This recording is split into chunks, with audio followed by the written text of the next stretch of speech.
Olá, sejam bem-vindos. Dando continuidade à introdução à radiologia, nós estamos na parte 6.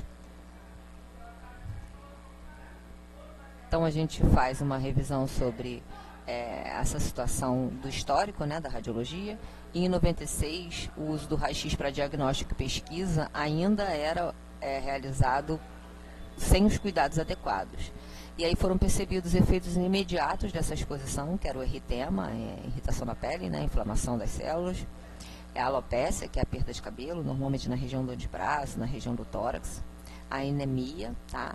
E aí foram tomadas as primeiras medidas para estabelecer guias de proteção, impondo limites, tá? Os termos na época eram dose de eritema, e anos mais tarde, novos efeitos prejudiciais foram percebidos, que foram os efeitos tardios, por exemplo, a leucemia. Então, a gente tem aqui a demonstração de algumas radiografias da época. Então, a gente tem materiais que foram radiografados dentro de uma caixa de madeira, tá? Esse é parte do acervo do museu, essa é de 1896. A do lado também é de 96 e essa de baixo também é de 96, 1896, tá? Então, aqui foi a radiografia de uma ave e aqui uma radiografia de uma mão, tá? Aí aqui a gente tem a demonstração de um técnico em 1940 fazendo uma exposição em que tanto ele quanto o paciente ficavam muito próximos da tela fluoroscópica. Então, o raio-x era visto com fascinação e por medo, né? Pela ciência, porque já começavam a ser percebidos alguns efeitos da radiação, mas ainda não se tinha conhecimento sobre limites de dose. Em 1896, Becquerel começou a utilizar raios similares aos raios-x, que eram emitidos continuamente, ou seja, não tinham controle de exposição, como o raio-x tinha. Eram compostos de urânio. O casal Curie, em dezembro de 1896, isola o rádio, que era altamente radioativo, e produzia 3 tipos diferentes de radiação. O Becquerel, em 1901, sofreu uma queimadura devido a um frasco de rádio que ele carregava dentro do bolso. Pierre Curie queimou o braço, de propósito, que a gente fala, porque ele fixava uma fonte de radiação em seu braço para poder fazer o acompanhamento dos efeitos dessa exposição.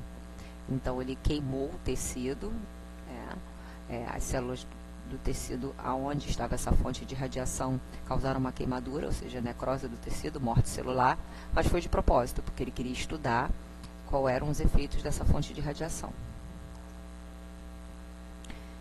Em 1901, teve o início da aplicação em doenças de pele, pesquisa se o raio-x tinha efeito bactericida, foi estudado a histologia dos tecidos irradiados, células imaturas e células em estado de divisão eram mais sensíveis à irradiação do que células adultas ou estacionadas, e em 1903 foi percebido que os raios-x eram esterilizantes, ou seja, nas gônadas, nos órgãos reprodutores, eles causavam efeitos esterilizantes, eles causavam infertilidade. Claro que tudo dependendo de uma dose, tá? Mas lembrando que os controles de dose nessa época ainda eram desconhecidos. Aqui a gente tem um folder, né, de um creme de pele que continha rádio, tá? Era propaganda da época para vender nas aplicações dermatológicas. O rádio foi utilizado em larguíssima escala, ele era utilizado para quase tudo. Em 1903 até 1927, ovos de rã foram fertilizados com esperma irradiado com raio-x para poder testar esses fatores de infertilidade, e percebeu-se que essas células desenvolviam anomalias, sofriam mutações. Em 1927 foi percebido mutações que eram hereditárias, que eram passadas através do material genético. Em 1930 e 1960 foi desenvolvido fontes poderosas de raio-x, isolamento de vários gramas de rádio e o desenvolvimento de fontes de alta voltagem. Em 1961 em diante, teve o início do desenvolvimento dos aceleradores lineares, aceleradores de partículas. Ocorreu a invenção do ciclotron, e a produção de radioisótopos em larga escala. Os radioisótopos são os materiais radioativos que são utilizados em medicina nuclear. Desenvolvimento da energia atômica, acidentes e bombas, e a conscientização foi maior sobre os danos potenciais da radiação ionizante a partir dessa época. A ICRP foi fundada em 1928, durante um congresso de radiologia que estudava assuntos relativos à proteção radiológica. Tem radiação nessa sala? Sim, tem. Em todos os ambientes que existem moléculas e partículas, existe radiação, tá? O nosso próprio corpo emite radiação, mas claro que em doses diferenciadas. Existem alguns ambientes, como algumas praias, por exemplo, aqui no Brasil nós temos, em que a areia, devido a seus minerais, ela produz uma certa quantidade de radiação. A gente tem radiação solar, a gente tem radiação atmosférica, a gente tem alguma intensidade de radiação sendo produzida por monitores, por intensidades de luz. Então, em todos os ambientes tem radiação. Então, essas radiações elas já vão se acumulando naturalmente no nosso corpo. Claro que, dependendo da dose, ela não causa dano à nossa saúde, mas, por exemplo, a radiação solar, ela já foi comprovada que, devido à intensidade dessa radiação que tem passado pelo buraco na camada de ozônio, nós estamos mais suscetíveis a alterações celulares devido à exposição a essa radiação solar, tá? Então, dependendo da quantidade de radiação, a gente não vai ter malefício nenhum dessa exposição. A radiação natural. As exposições a radiações ionizantes sempre ocorreram. Nós temos radiação cósmica, elementos radioativos no ambiente, no solo, em alimentos, o próprio corpo humano, materiais de construção. E essa dose de radiação vai dependendo do local. Então, a gente tem doses médias, que é 1,25 milisievert por ano. Por exemplo, em Guarapari, é 3,15 milisievert por ano de exposição. É uma das maiores. Mas, mesmo assim, não chega a causar malefício a quem mora lá, tá? Aqui a gente tem uma demonstração gráfica de altitude e a exposição à radiação cósmica. Então, por exemplo, a 15 km de altura são 10 milisievert, 10 km, 5, no Himalaia, 1 milisievert por hora, ao nível do mar, onde a gente está, 0,03 milisievert por hora. Então, quanto mais alto, mais exposto à radiação solar. A radiação que nós estamos em contato direto. Por exemplo, nós temos a incorporação diária, nós temos aqui o radônio, o tório. Então, a gente tem o becquerel aqui, que é uma outra unidade de medida, tá? Para materiais radioativos, o becquerel por quilo. E a gente tem os elementos que compõem essa dose de radiação. Então, a gente tem arroz, trigo, legume, vegetais em geral, leite, e a dose equivalente e a dose total por fontes naturais. Então, por exemplo, tem algumas garrafas de água mineral que, se você for ver no rótulo, vai vir dizendo que essa água é irradiada devido aos minerais presentes nela, tá? Então, a gente tem, sim, em todos os ambientes, a gente vai ter materiais radioativos misturado com as coisas que a gente consome e nos ambientes onde a gente está.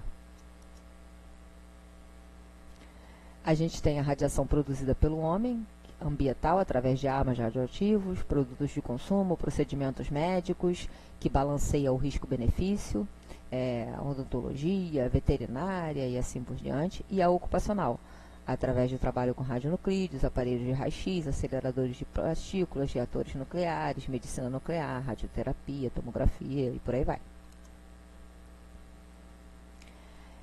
Aí a gente fala um pouquinho sobre matéria e energia, tá? A matéria é tudo aquilo que ocupa o lugar no espaço. Então, átomos e moléculas são parte fundamental da matéria, da composição da matéria. Então, a gente tem uma curva de estabilidade nuclear. Então, a gente tem o nêutron e o próton e a estabilidade entre os dois, tá? Então, a gente tem desequilíbrio e a gente tem o elemento tentando alcançar esse equilíbrio novamente. E aí, normalmente, nessa situação em que ele busca o equilíbrio, ele produz um determinado tipo de energia, tá? Vai depender do elemento que está presente e do tanto de equilíbrio que ele precisa alcançar, tá? Então a gente vai ter lá o comecinho dos estudos sobre química e física, em que a gente fala de elemento, número atômico, elétron, próton, dentro do átomo e por aí vai, tá? Então a gente tem aqui os modos de decaimento. O que vai ser o decaimento? Vai ser as formas que esse elemento vai utilizar para ir diminuindo sua energia, então ele vai decaindo a sua quantidade de energia. Então, dependendo do elemento radioativo, ele tem uma meia-vida, que é o tempo pela metade em que ele cai de energia, extremamente longo. Então, tem alguns elementos que têm uma emissão tão intensa que são milhares de anos para ele decair a metade. Então, a gente tem o urânio, a gente tem césio, que são elementos que têm uma emissão muito grande de intensidade de radiação, e a sua meia-vida é de bilhões, milhares de anos, tá? Então, a gente tem elementos com uma intensidade muito grande. Aqui a gente tem algumas demonstrações. Então, a gente tem um elemento, né?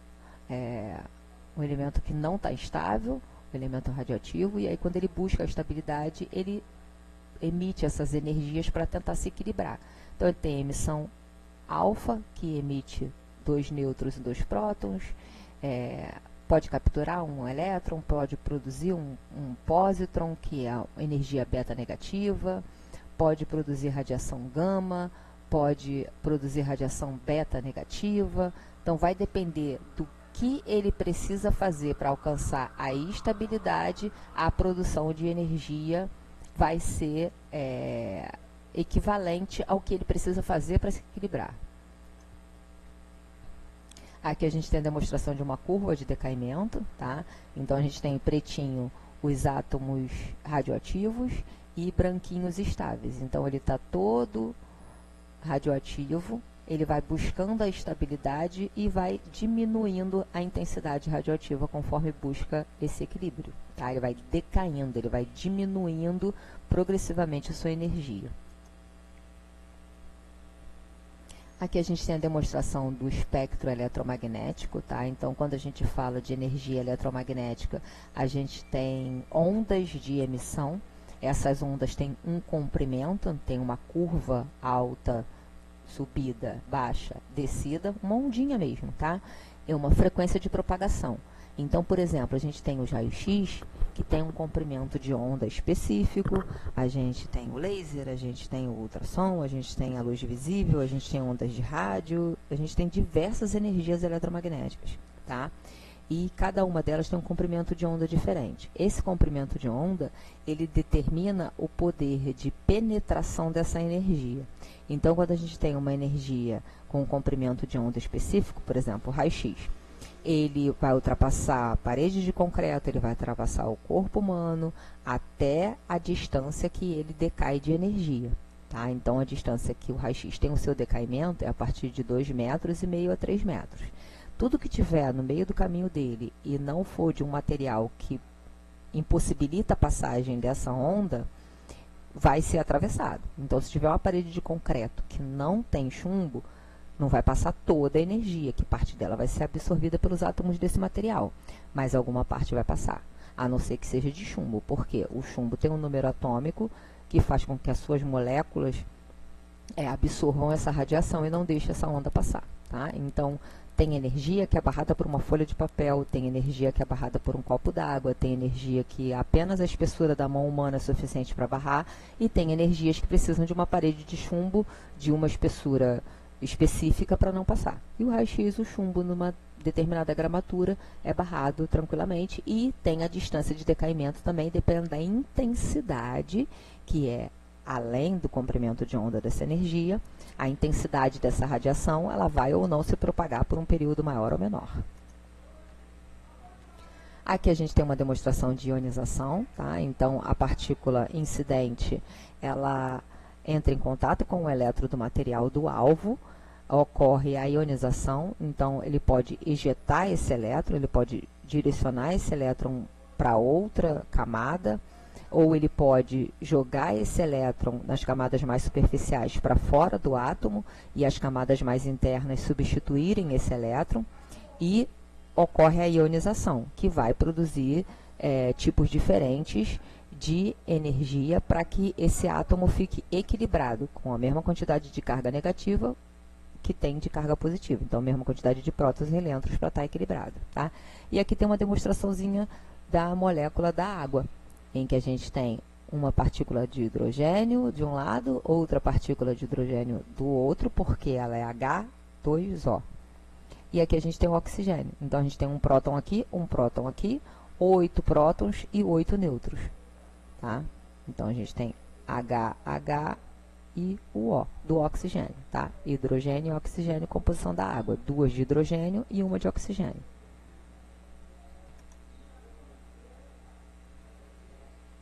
Aqui a gente tem a interação da radiação com a matéria. A gente tem aqui a radiação X e radiação Y. Ou a gente tem radiação beta, a gente tem radiação alfa, radiação gama. Alfa, beta e gama são radiações nucleares. A radiação X é uma radiação eletromagnética. Então, as radiações nucleares, elas são advindas do núcleo do átomo, e a radiação X, que é eletromagnética, é da eletrosfera. Tá? Então, a gente tem radiação X entrando no sistema biológico, a gente tem a interação primária, o elétron em alta velocidade causa ionização, excitação, quebra de ligações de moléculas. Por isso é preciso da proteção através da blindagem. A gente tem o processo físico-químico, que é a radiólise da água e a formação de H2O. Mudanças químicas por causa desse processo. Então, a gente tem reações de radicais livres por causa da quebra das ligações das moléculas. Por isso é que precisa de proteção em terapia. Químico-biológico, que é o início da ação dos compostos tóxicos, que é o que vai ocasionar os danos biológicos. Tá? Então, a gente tem, por exemplo, o rompimento da membrana celular, que vai fazer com que a célula mude sua estrutura funcional, porque ela sofreu alteração na sua constituição. Tá? Então, a gente precisa de proteção através de blindagem, de proteção quando são utilizadas terapias com químicos e de proteção quando são utilizados processos que vão precisar tratar sintomas dessa exposição. Então, a gente tem risco físico, risco químico e risco biológico.